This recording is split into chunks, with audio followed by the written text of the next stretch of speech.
Welcome to Mission Evolution Radio Show with Gwilda Wiyaka, bringing together today's leading experts to uncover ever-deepening spiritual truths and the latest scientific developments in support of the evolution of humankind. For more information on Mission Evolution Radio with Gwilda Wiyaka, visit www.missionevolution.org. And now, here's the host of Mission Evolution, Miss Gwilda Wiyaka. Hello. Thanks for joining us on Mission Evolution. We're coming to you on X-Zone TV and Simul TV from our broadcast studios in St. Catharines, Ontario, Canada, bringing the latest evolutionary information from today's leading experts. This hour, we'll consider unmasking deep secrets, Christianity's critical wrong turn. Sometimes fiction is a great way to address truth. We can more easily entertain concepts and ideas in a non-threatening story before facing them as fact. Barbara Hand Clow has artfully woven truth into fiction, addressing one of the most challenging topics of our time: revolutionary information about the historical past and the corruption in the Vatican. Joining us this hour to discuss what she found when authoring her well-researched trilogy, Revelations of the Ruby Crystal, Revelations of the Aquarian Age, and Book 3, Revelations from the Source, is Barbara Hand Clow. Barbara is an internationally acclaimed astrologer, ceremonial teacher, author, and fiction writer. Her website, handclow2012.com. Barbara, thanks for joining us on Mission Evolution. Hi, Gwilda. Good to see you. So good to see you. Yes. So we've had you on the show before, thoroughly enjoyed it, of course. And this time we're going to be working with fiction rather than fact, which is really a fun thing. So I'd like to start out with whatever you're the author of a lot of nonfiction books. What made the switch to fiction? Well, I kind of reached the end of my rope with a series of writing nonfictions book. That's a real natural thing. And so since I love to write so much, but I didn't want to be in that field anymore, I tuned in and realized that I really wanted to write fiction. So the problem was I had not written fiction before, and it was going to be a learning curve. So I went into my writing studio with all my crystals and all my assistants and my Pleiadian guides. And I said, okay, this is what I'm supposed to do now. And how do I do that? And at that point, the games came through they told me to get a yellow legal tablet and a pen.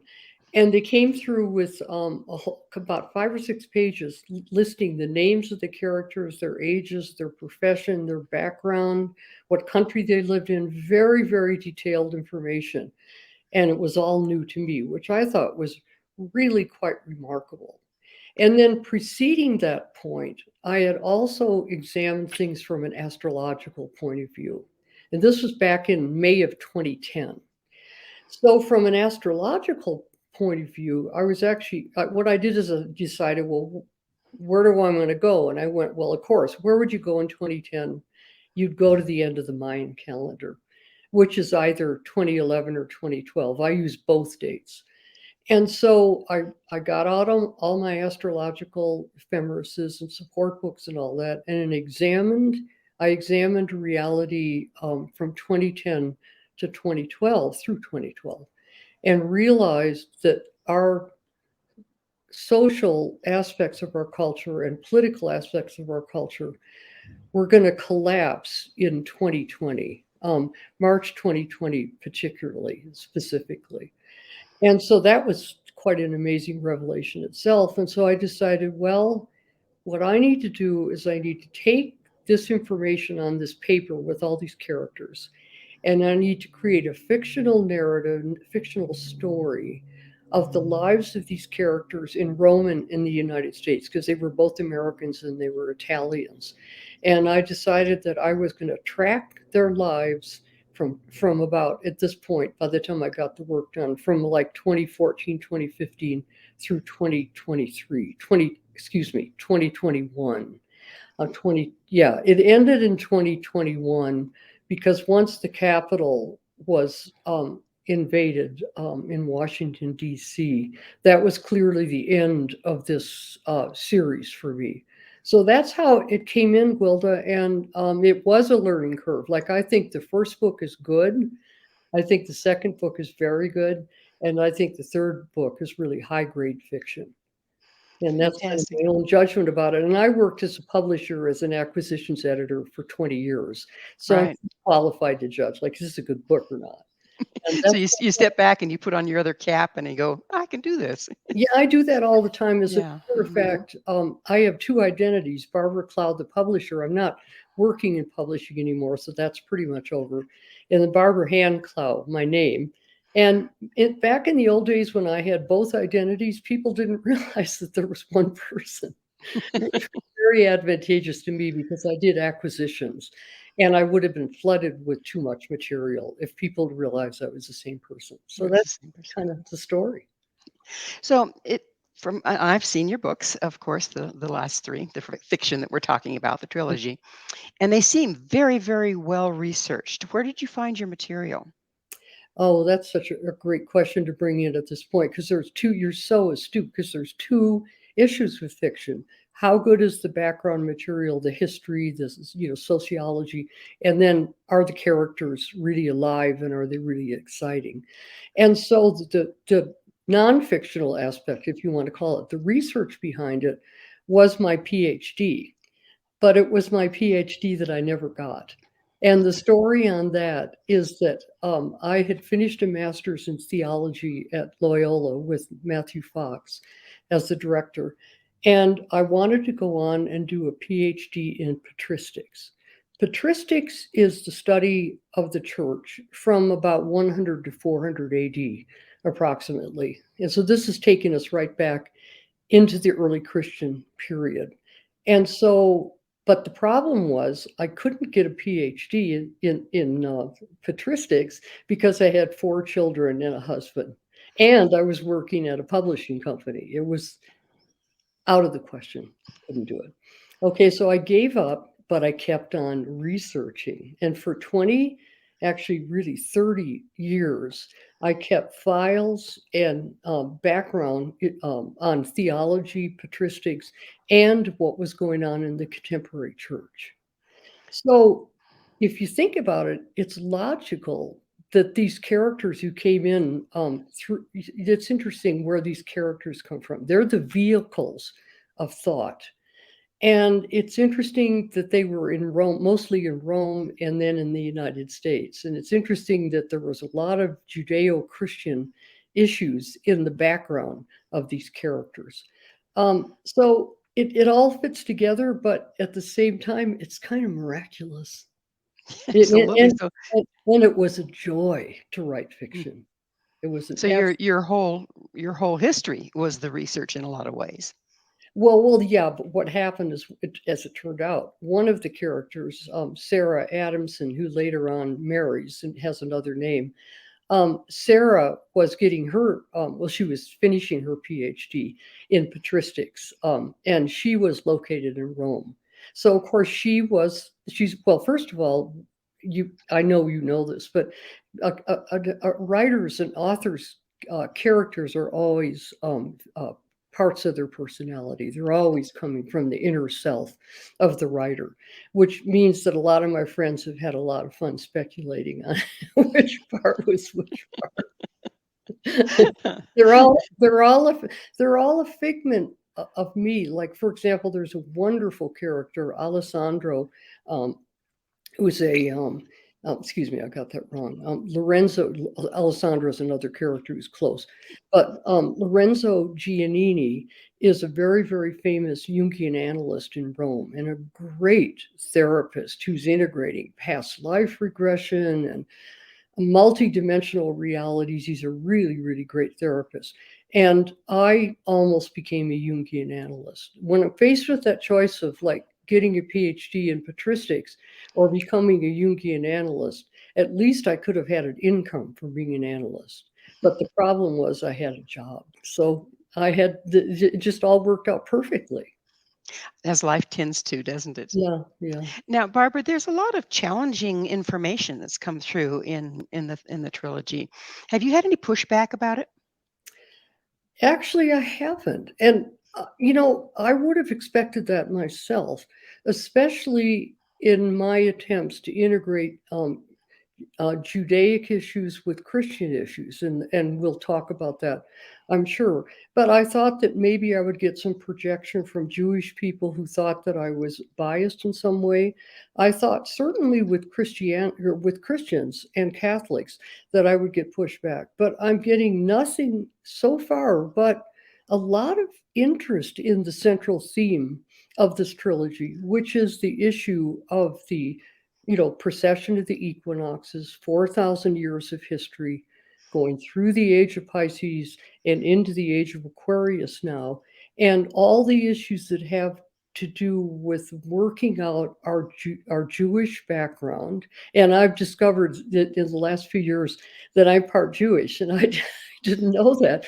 But because of Cherokee DNA research on my Cherokee side, it turns out that I'm part Jewish. And I thought that was really interesting because when I went all the way through the trilogy and wrote the whole thing, I didn't know that.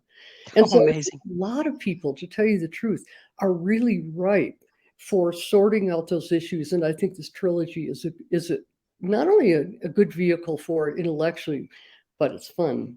The lives of the characters are fun.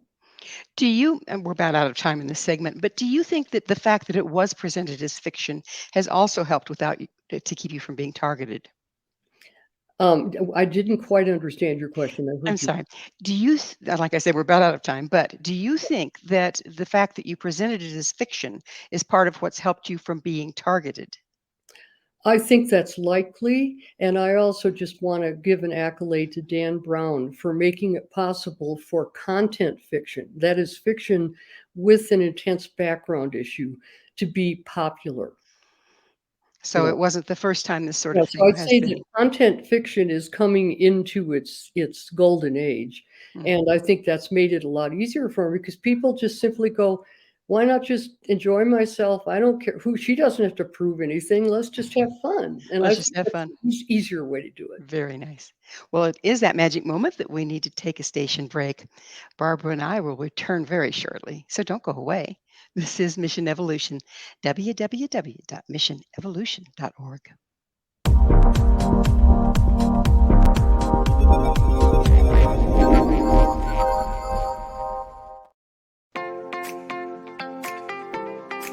Are you interested in evolving with the times and becoming all you can be?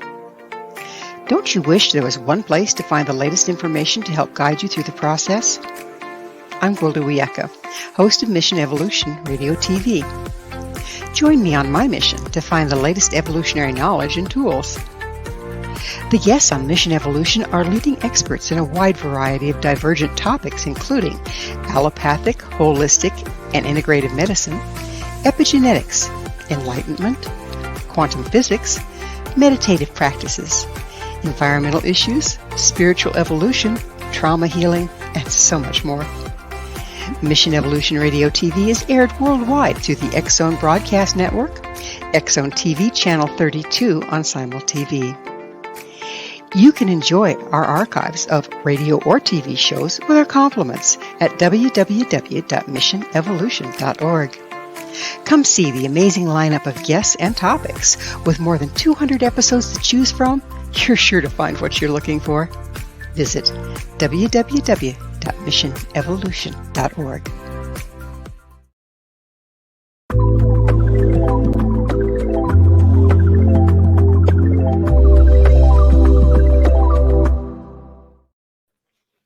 Hello again. This is Mission Evolution, missionevolution.org.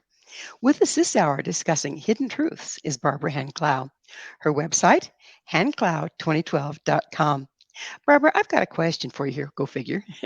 In your fiction writing, you've tackled some really intense, controversial topics, such as the Christianity's takeover, corruption by the Roman patriarchy, as well as sexual abuse of children in the Catholic Church.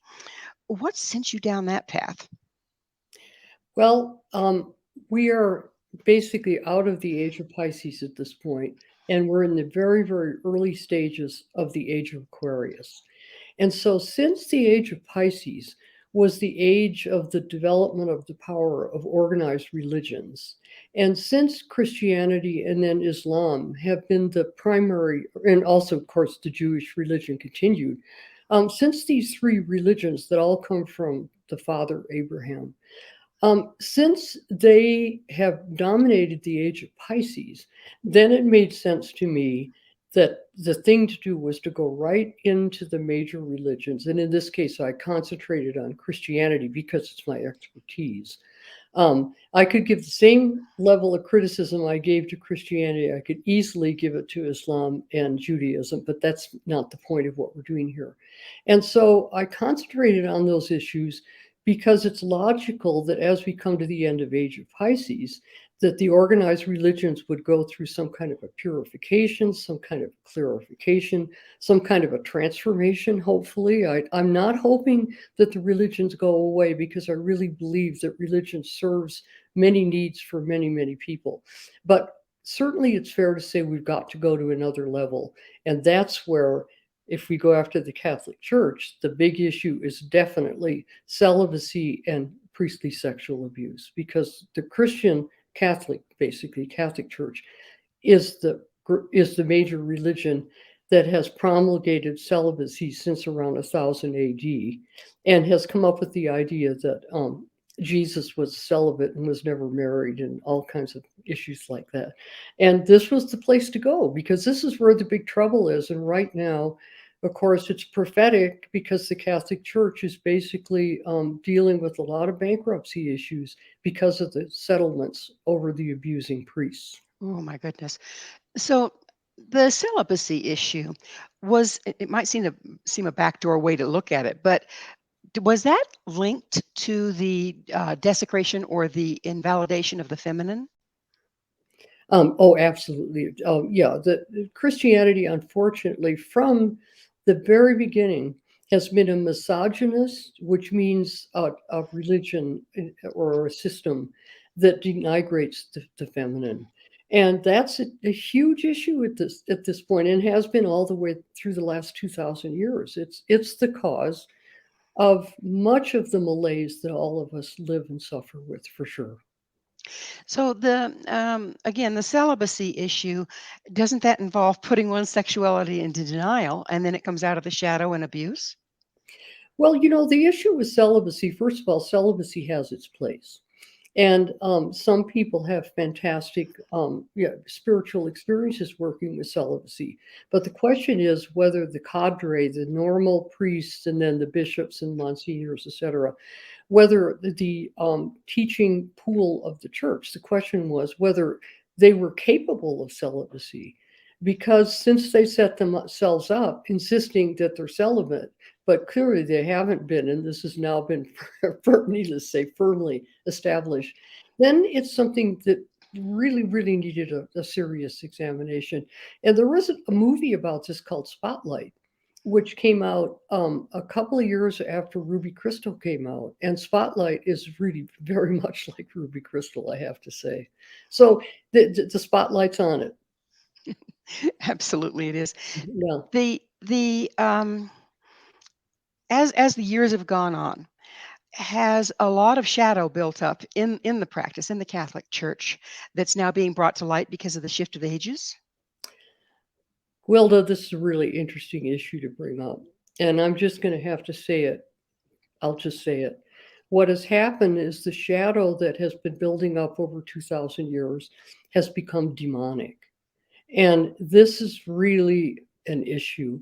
And the only thing that's going to clear an issue that's become demonic, and because, of course, it's based on secrecy, is for the people to see what has gone on, comprehend why it happened, and refuse to let it occur anymore. And that process is happening. We've made a lot of progress. And even though I've left the church, actually I left the church because I was afraid for my own children, and it turned out I was correct.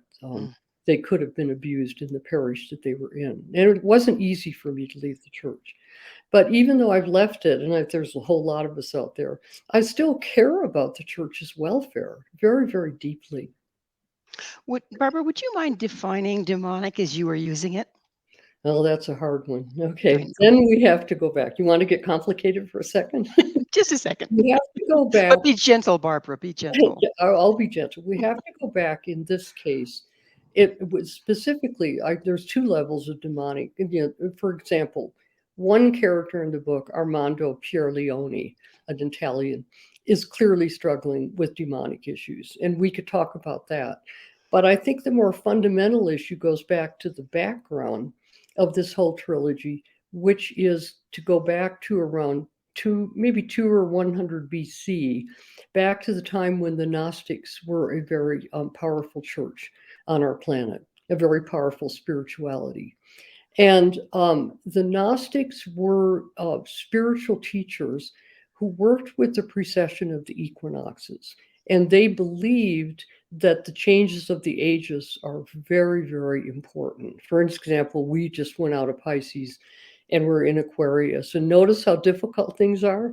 Whenever we have a shift of the ages, it's always extremely difficult. So here we are.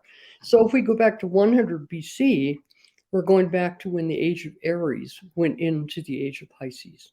And at that time, the Gnostics were like a group of very, very advanced spiritual teachers, and they taught about the archons. And the archons are some kind of extra-dimensional or extraterrestrial species that affects humans and causes demonic issues to come up. They infect the human mind and confuse the human heart. And the Gnostics were teaching people about who they were, what they were doing, and how to avoid it. And then Christianity came along and Jesus came along. And after Jesus was on the planet, then of course we start to get the institutional church. And the institutional church suppressed the Gnostics and got rid of all their literature, got rid of the story that they were teaching on the planet. And this is a really big deal, Gwilda, because the Gnostics were teaching sacred spirituality that goes back 10, 20, 30,000 years. They were carrying the lineage of the really, really ancient wisdom teachings on this planet. Weren't they also, Barbara, earth-based? Oh, yeah. The Gnostics are these are archons. The Gnostics were just earth-based spiritual teachers who were in a long, long ancient lineage. And one of their specialties was precession of the equinoxes. Because then they would be earth-based and star-based. Everybody is, including you. Yes. We're all cosmic. And of course, that's another thing we're going through right now is people are starting to pick up on that one too, and I'm glad that's happening. But back to the Gnostics, the Christian response to them was to basically squash them totally. And why did they do that? Because they figured they were going to dominate the age of Pisces. Because the Gnostics were teaching about what we should be doing during the age of Pisces. The Gnostics are at this point are like leaving Aries and going into Pisces. And what they were teaching was that it was time for the religions on the planet to be religions of the heart. And it was time for an age of love and mysticism. And the Catholic Church, in my opinion, partly because it was still controlled by the old Jewish God. This is where we get into the plot of the novel, where Sarah Appel is researching Marcion, who was a teacher right around 0 AD. And Marcion's issue was that when the Christian religion formulated itself and when he became a follower of Jesus, Marcion did, and when the new religion came in, according to Marcion, the new religion must not adopt the old Jewish God, Yahweh. Now, this is not to say, after all, Marcion in the beginning of his life was a Jew, just like a lot of people in the Middle East were. This was not to take away from the Judaic teachings and what they had given from like 2200 BC up to this point when Jesus came. It was simply to say that the Jewish religion should go on with its own teachings and religion and theology, and the new religion based on Jesus should be a new religion.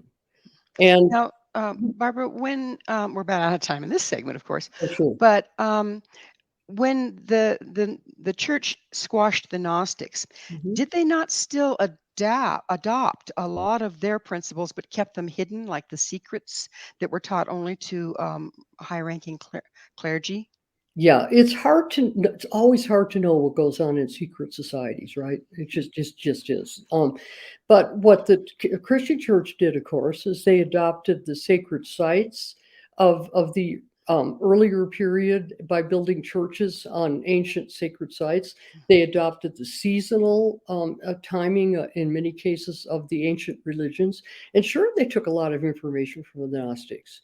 But what they did was there's these people called the early church fathers. And that's what patristics specializes in, like Tertullian and the different early theologians. And what they just said is they took all the Gnostic wisdom and they reinterpreted it according to their own purposes, which is difficult. There's nothing unusual about this. It's just time to recognize it. Absolutely. And we are just virtually out of time. But when we get on the other side, I'd like to talk about, when we get on the other side of the break, I'd like to talk about the Catholic Church was the last one to hold depossession and exorcism as part of its practice. So I find that very interesting in the face of what we've been talking about, demonic, and et cetera, et cetera. Real quickly, yes or no, did the Gnostics have depossession in their practice? Well, of course they did, because they knew all about the archons. But you're very astute catching this, because the question of why the Catholic Church has been one of the few places where we're going to have to pick up on the rest of that. Hold that thought on the other side of a quick station break. Barbara and I will be right back to continue our discussion. So you stay right there. This is Mission Evolution, www.missionevolution.org.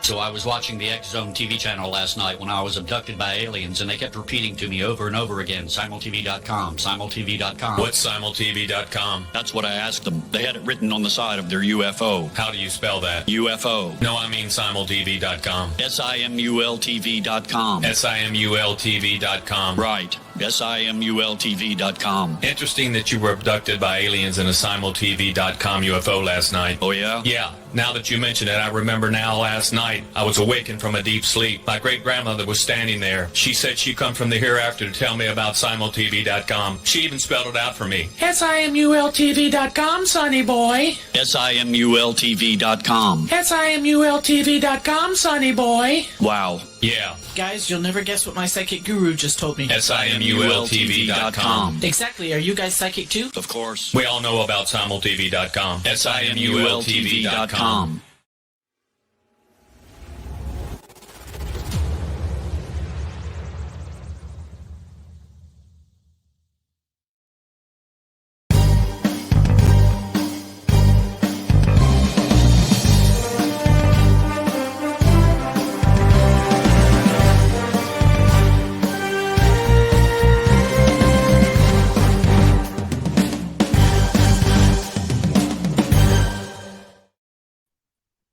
Hi there. This is Mission Evolution, missionevolution.org. Our guest this hour is Barbara Hand Clow. Her website, handclow2012.com. Barbara, we were just getting into the fascinating topic of the Gnostics doing depossession and working with that part of our lives, and the Catholics actually having held depossession and exorcism in their practice. Would you mind continuing from there? Well, I'll go right to the Eleusinian mysteries of Greek. And the Eleusinian mysteries were a mystery school that lasted for about 1,000 years. I think from it doesn't matter, like 700 BC to about 300 AD, something like that. And they specialize in using herbs and various substances, probably LSD, most likely. That's what most people think. And their way of working with depossession is much more effective, I think, than almost any one I've ever seen, because their way of doing it is to take a person to a very, very high state of consciousness so that they have an experience of the cosmic union and the oneness. And then once somebody goes to that level, you can't possess them. You can't take over their soul and their mentality because they've reached such a high level of consciousness. So, I want to insert a question here that relates to that. Isn't possession actually a polarized stance, where you're way polarized in one direction, which drops your frequency, and then you're subject to those influences? well, I'm not an expert on possession, but certainly, like anybody who's working with consciousness, I've worked very hard to observe anything strange that was going on with me. And I've discovered, at least personally, that the answer to it, if there's anything that seems to want to kind of invade me or affect me, is to go very deeply into the heart and just reintegrate myself, put myself back on my midline, the line that's going all the way through us, and simply stay in the light. And I've never experienced any difficulty with it. And it's a very big issue because people dealing with mental problems, of course, have very big issues with this possession because they themselves are not holding themselves well together, and so then they're more prone to possibly being affected. Amazing. So is possession a way of other entities entering into this reality? I think so. And so I think that in my own personal teachings, which the trilogy, some of the characters are following, nine-dimensional consciousness, the most important teaching that I've given is if we're really, really grounded in the third dimension, which is linear space and time, and if we really have a grip on our experience in the third dimension, then we really can't be invaded. And when people start having mental issues, they're having a lot of problems with going out out of body and becoming maybe psychotic even, and then they're very prone to all kinds of other energetic forces. And beyond demonic possession, what about extraterrestrials? I mean, there's a whole range of consciousness energies that can affect us that we have to really keep an eye on. And that's pretty fascinating. Another whole topic, and maybe something to have you on again with. But we think of the other entities being possessing spirits, and we look for extraterrestrials to arrive in a little saucer. But what if they are actually consciousnesses? That's the way they present themselves here. I should go back to Armando Pierleoni, because one of the interesting things about this trilogy is in the first book, Ruby Crystal, it's fair to say that Armando is very possessed, even into the early parts of the second book. He's a painter, an artist, and he's also a sexual abuser. And that's where I really worked with the issue that you're talking about, was through Armando. But what's different about the work that I've done here and a lot of other writers is that often when you have a character who is basically possessed and dealing with evil forces, basically they end up just murdering a whole bunch of people and then getting murdered themselves. That's what happens. But Armando goes through an ascension. And that's where I think there's a real, and I know you haven't been able to read the second and the third book.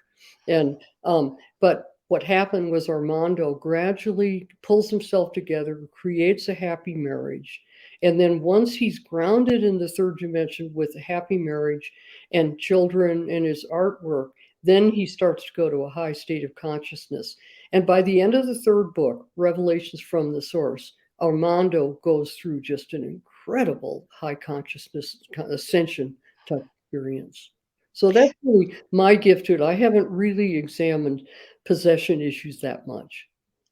So it sounds like Armando is an example of how we really need to build that ladder rather than just jump. A lot of people go have ayahuasca experiences and this and that, and it totally Oh, destabilizes them no. because they aren't grounded Like here. with Eleusinian mysteries in Greece, and I'm pretty sure I had a past life where I experienced that, so I feel like I understand that one. People have to go through immense preparation, and by the way, in the third book, Armando also has to go through preparation because you can't break into these higher zones until your basic reality. And then there's talk about another issue here is the fourth dimension, which is our experience with the collective mind and our issues with the culture. We also need to go through a purification and a kind of awakening regarding how negative forces can affect us, just in those fields. So it's a lot of work. What isn't, right? What worth having isn't. Yeah. So it sounds like the trilogy really addresses this very issue that regardless of where we start, we can't just jump out of it. And there's all this preparation and initiation Yeah. that we need to do in order to reach higher consciousness. Is that accurate? Yeah, Okay. absolutely. Yeah, That and being also the other interesting thing about this trilogy is because I was tracking the time from 2010 to 2021, then that meant I had to really get politics into it. Trump had to be in there. Everybody had to be in there. And so the reason that is very valuable is, first of all, it shows how events unfolded, which I think a time is going to come when a lot of people are going to value this, because the question is, what the hell happened? I mean, when you think of that 10-year period in the end of the Mayan calendar, a lot of people are going, what was that? And I think understanding that's very valuable, but also even more valuable is there's little sneaky teachings in this trilogy where showing how each one of the characters handles what's quote out there, the outside reality, and how they handle politics and how they handle a spiritual crisis. amazing because it's like, particularly after the pandemic, but that was just kind of like the cherry on top of all of it, right? Yeah, Uh, everybody's kind of still staggering around that's without grounding, trying to go back to the old, but it's not available anymore. Yeah, Um, it was and very, very, as you know, very, very wounding because of the deliberate separation of people on the power of the on the by the global elite. I call the pandemic the plandemic, and I don't mind saying it because it clearly had a purpose. And what really freaked me out is it really did accomplish its purpose. A lot of people have been radically separated. A lot of people are lonely. A lot of people are struggling.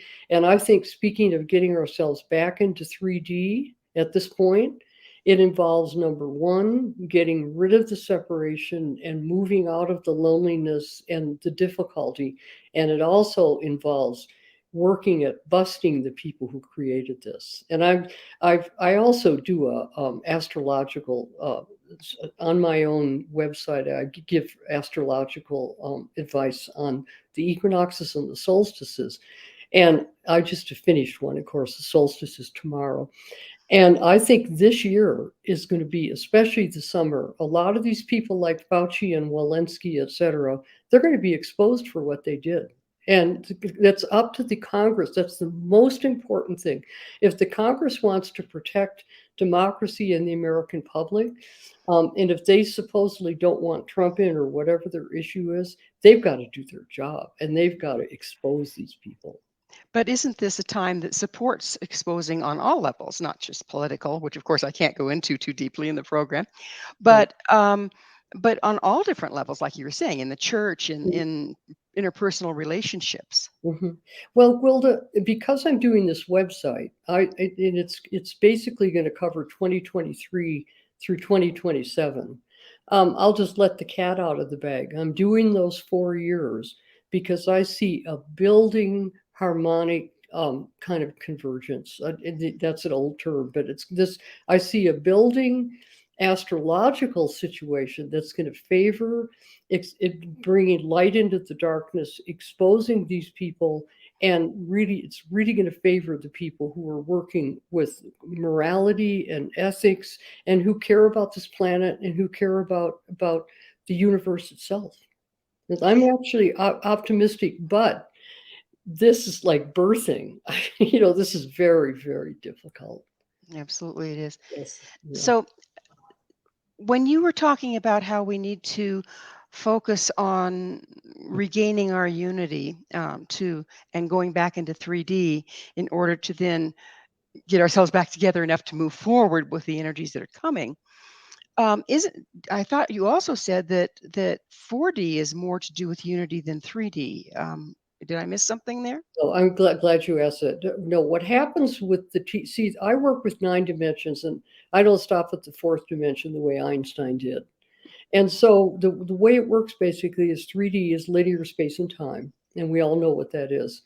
And then what happens is all of us in linear space and time are participating in the collective. And the collective is definitely not unity. The collective splits things into dark and light and positive and negative. And the splitting and the polarization of the 4th dimension is what stretches us and causes us to go higher with our consciousness and go more deeply into things. And if we really keep that process moving, then we move into the 5th dimension, which is the heart. And so the real struggle that we're right in the middle of right now is coping with 4D, because coping with 4D involves all these dark issues right now. The 4th dimension does not have to be potential nuclear holocaust, basically killing people off with vaccines and drugs or whatever. You can name a whole list. It doesn't have to be that way.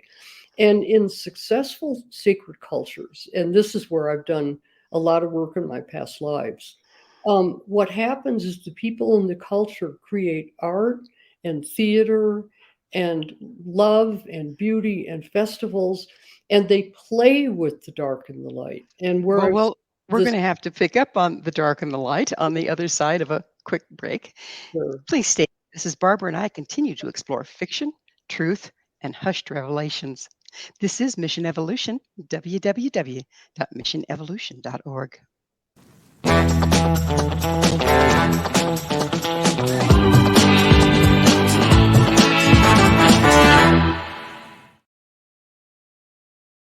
Do you have a product or service you'd like to promote to a worldwide audience? Imagine your product featured on Mission Evolution Radio TV. If you're interested in showcasing your work, Mission Evolution is broadcast to the X-Zone TV Channel 32 Simul TV, on the X-Zone Broadcast Network, YouTube, iTunes, iHeartRadio, Amazon Music, Audible, and many other audio and social media platforms. Our professional studios can produce and broadcast your custom high-quality ad. It will be permanently embedded in each episode and featured in the archives for years to come. Together, we can make it happen. Contact us at info@missionevolution.org for more details. Spaces are limited, so don't miss out on this great opportunity. Email info@missionevolution.org today.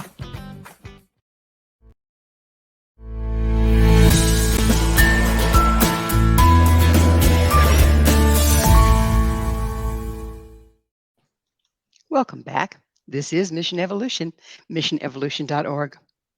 This hour, our special guest is Barbara Hand Clow. Her website, handclow2012.com. Barbara, we were just starting to get into the very interesting thing you were talking about, the dimensions, and I love your work on dimensions, by the way, always have. But you were talking about how when we move into the the 4th dimension, right? That was the 4th dimension was working with polarities, dark and light, and then the 5th dimension we move into a more heart or unified place. It seems like there's purpose there. That we have to maybe work through the dark and light before we can find that place of heart. Would you speak to that a little bit for us? Yeah, all of us who are hanging out here right now, we're on the wheel of karma. And in my system, we have many, many, many lifetimes and many, many collective experiences.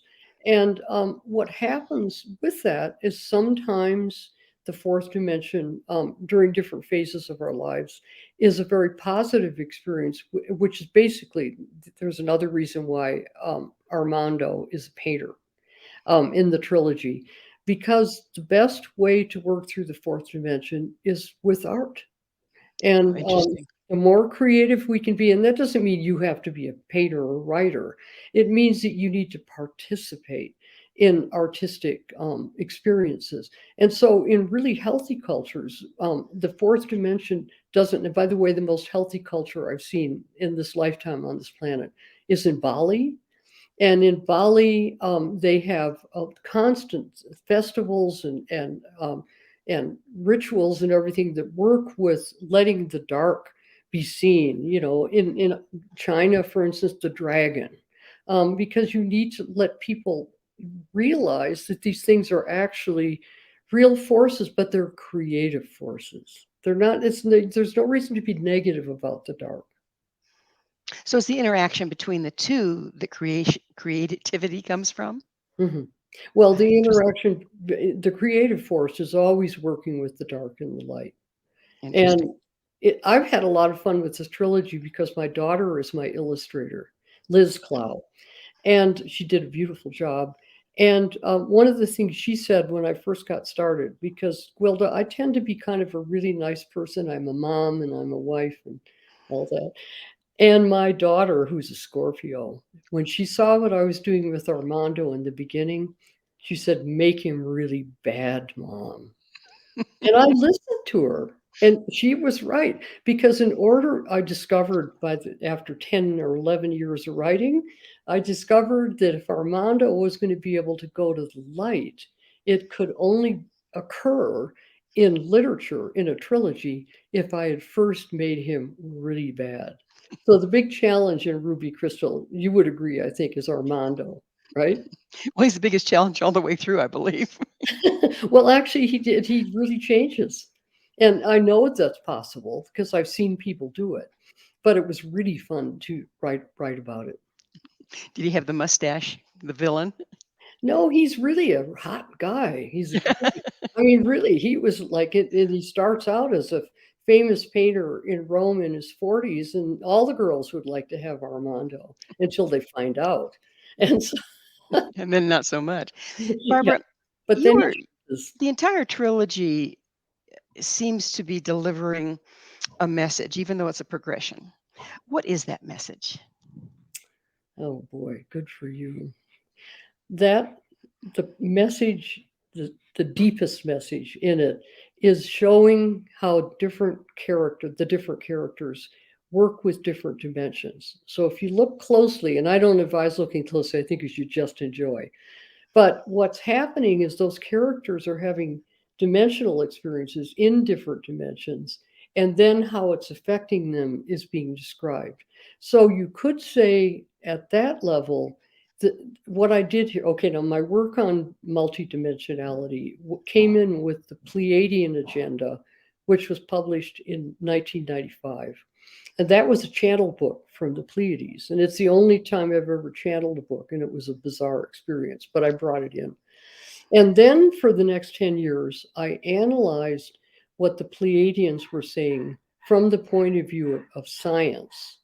And so the second book is called Alchemy. And I'm sorry, there's a noise. You hearing a noise in the background? Oh, good. Somebody's bashing outside. The Alchemy of Nine Dimensions, it came out in 2004 and then came out revised in 2011. And anybody who gets into it should get the 2011 edition. But Alchemy of Nine Dimensions examines all the 9 dimensions from a scientific point of view. And this is really fascinating and very complicated because, for example, the fourth dimension, which Einstein decoded so well, is actually quantum mechanics, and it's actually quantum physics. And this is not easy stuff. And when we get into the fifth dimension, we're working into the actual physiology of the waveforms in the heart. We get into the sixth dimension, sacred geometry, seventh dimension, sacred sound. And so it's a scientific examination of the dimensions. And then but the issue was, okay, I went out and taught workshops for 15, 20 years, activating those 9 levels with people. So they had the opportunity to learn with me, actually globally. But then as I got to the age that I've come to, I realized if I could put this in fiction, and this was not the original purpose of this trilogy, the original purpose was priestly sexual abuse, and it just started unfolding. But as it started unfolding, and as I watched what the characters are doing, I realized, oh my God, the reader could experience a dimension just by what a character was experiencing. So really the real purpose would be to find a way, before I go to another zone, which is not going to be too long from here, find a way to get that down on paper so people could experience it. It sounds like maybe you're engaging the shamanic practice of transformation through storytelling. Oh yeah, exactly. Sure. Wouldn't that be a simpler way to put it? Good for you. You summarized it. Yeah. One of my moments of Yeah, brilliance, right? Revelations from the Source, the last book. I decided, okay, this is my last chance here. I'm going to put in a description of a 9-dimensional ceremony. So in the last book, the third book, all the characters get together and they do a 9-dimensional ceremony at Sintra, Italy, which is a really incredible sacred site.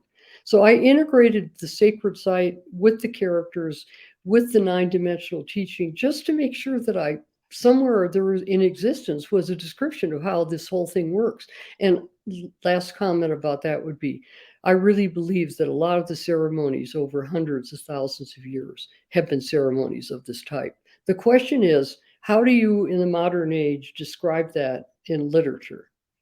There is a challenge because there's so much energetic things going on behind the scenes of any ceremony. Now, I assume that you use the principles that you've learned from all sorts of different indigenous practices to put together the ceremony in the book. Mhm.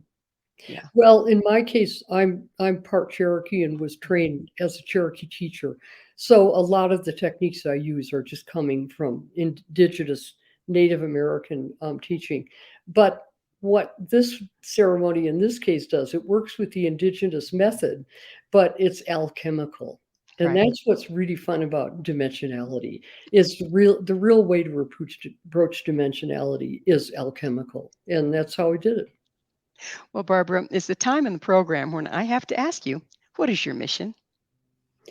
Oh, my mission is to just be here for every person that I can communicate with during this really, really difficult time, because I don't want to underestimate how hard this is going to be. So what we've seen during COVID is just a peek at how hard this could be. And so I'm just here doing the best I can.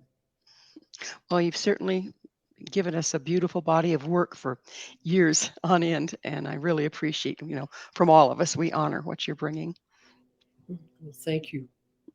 So let's go back in the little time we have left let's go full circle into the priestly abuse in the Catholic Church. Mhm. What part do you think that plays in this whole drama that's playing out during this time? Well, you asked really good questions. I think that we're going to go through a series of exposures of the Catholic Church. And I think the first level of exposure has been understanding how they've lied to us for so many years. And that's coming through the issue of whether Jesus was married and has a family, which I cover, and his issues about Mary Magdalene, I cover in detail in the trilogy. And then the next level of exposure, I think, is the understanding of the destruction of the Gnostic wisdom. And a lot of that has been coming through a teacher that I admire very much. His name is John Lamb Lash in his works.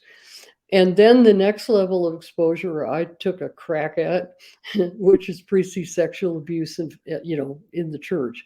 But I think the next level coming, and I don't know if there's any more after this, is going to be the financial behavior of the Catholic Church. And of course, some of that's coming out with the settlements.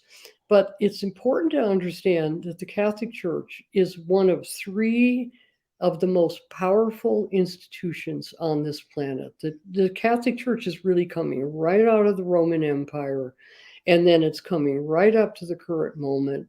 Another powerful place on the planet, of course, is Washington, D.C. Another powerful place on the planet is London banking.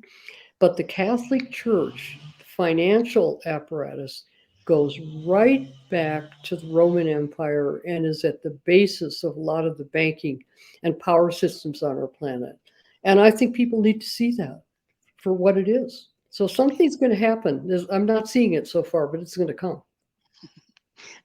I have to agree with you. Things can't continue in this vein. I think we've ridden this horse as far as we can, and it's time to put out a safety net for us. Yeah. Yeah. Definitely. So what's next for you, Barbara? What's next? Well, I'm in the middle of figuring that out. And I may write another nonfiction book. Probably if I do, it'll be about Chiron, because there's work to do there. And I also would love to finish the fourth book in the trilogy.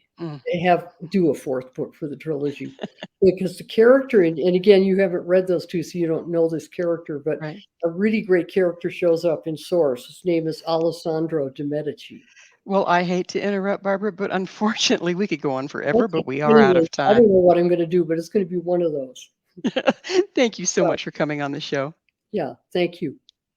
Our guest this hour has been Barbara Hand Clow, an internationally acclaimed astrologer, ceremonial teacher, and author of fiction and nonfiction. Her website, handclow2012.com. This has been Mission Evolution with Gwilda Wiyaka. For more information or to enjoy past archived episodes, visit www.missionevolution.org. And please be sure to join us right here next time as this mission continues, bringing information, resources, and support to a rapidly evolving world.